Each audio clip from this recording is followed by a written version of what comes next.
தேவி மன்னவனுடைய திருப்பாதங்களுக்கு மல்லிகை முல்லை பாரிஜாத மலர்களை எல்லாம் பறித்து உங்கள் பாதத்திலே 1000 கோடி நமஸ்காரம் சுவாமி. தேவி நாதா, கட்டிய கணவன் தான் கண்கண்ட தெய்வம் என்று கருதி வருகிய உத்தம நாட்டில என்னுடைய பாதத்தை நீ படைந்தபடியால் எப்படியெல்லாம் இருக்க ஆசைப்படுகிறேன் தேவி. பெண்ணே,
என்னுடைய பாதத்தின் படிந்தபடியால் என்றுமே தீர்காசமா வளர்க்கிறது தேவி.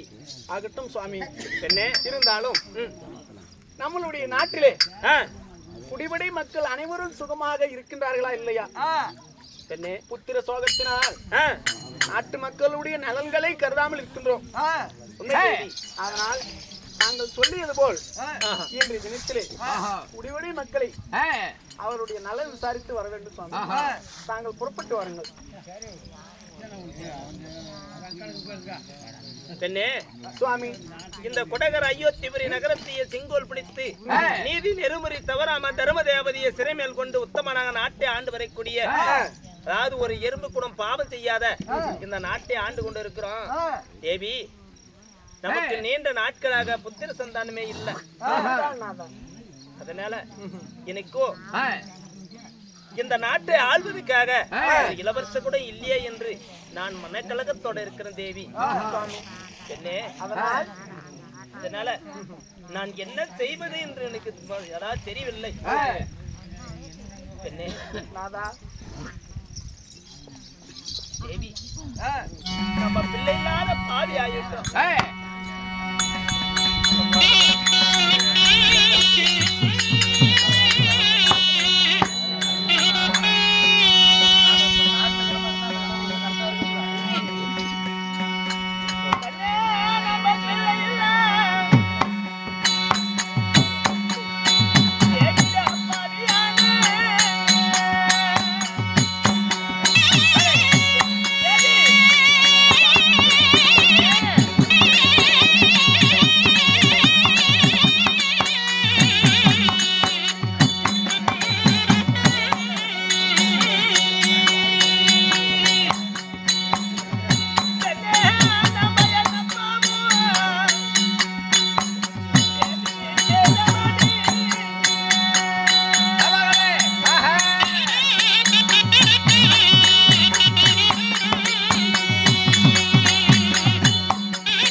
இவளத்தான் நீதி நெறிமுறை தவறாம இந்த நாட்டை ஆண்டு இருந்தாலும் நம்ம யாருக்கு என்ன பாவத்தை செய்தோமோ என்ன தீவனை செய்தோமோ தெரியல.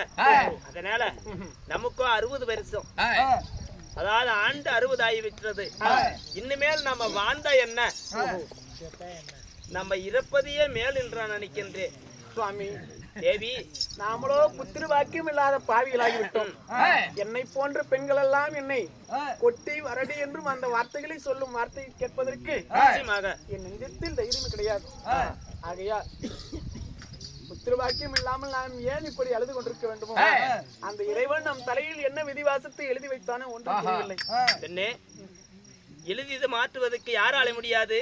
இந்த நாட்டை ஆண்டு இருந்தாலும் நாமத்தான் இந்த நாட்டின் நலத்தை காட்பதற்காக, நாட்டு மக்களுக்கு நலத்தை காட்பதற்காக நாம வாசம் செய்திருந்தோம். அதாவது நமக்குன்னு இந்த நாட்டை நமக்கு எதிர்காலம் ஆள்வதற்கு ஒரு ஆணும் பிறக்கல பெண்ணும் பிறக்கல. நம்ம ஏதோ ஒரு பிறத்தது ஒரு பாவத்தை தான் செய்திருப்போம் போல தெரிகிறது. அதனால என்ன சுவாமி இப்படி அழுந்து கொண்டு இருக்கிற நேரத்துல என்ன ஒரு சத்தம் காட்டியா?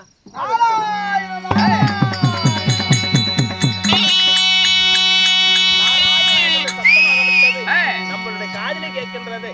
இந்த நாராயணனுடைய வார்த்தையை செவினால் கேட்டால் ஒரு நன்மையே நேரும் என்று, அதாவது அந்த காலத்தில் தேவரை உரைப்பார்கள். இந்த நாராயண சத்தம் கேட்கின்றது. இது நாராயண சத்தத்தை அறிந்தவர் யாரும் தெரியல. அருகாமல் விரட்டு பார்க்கலாம்.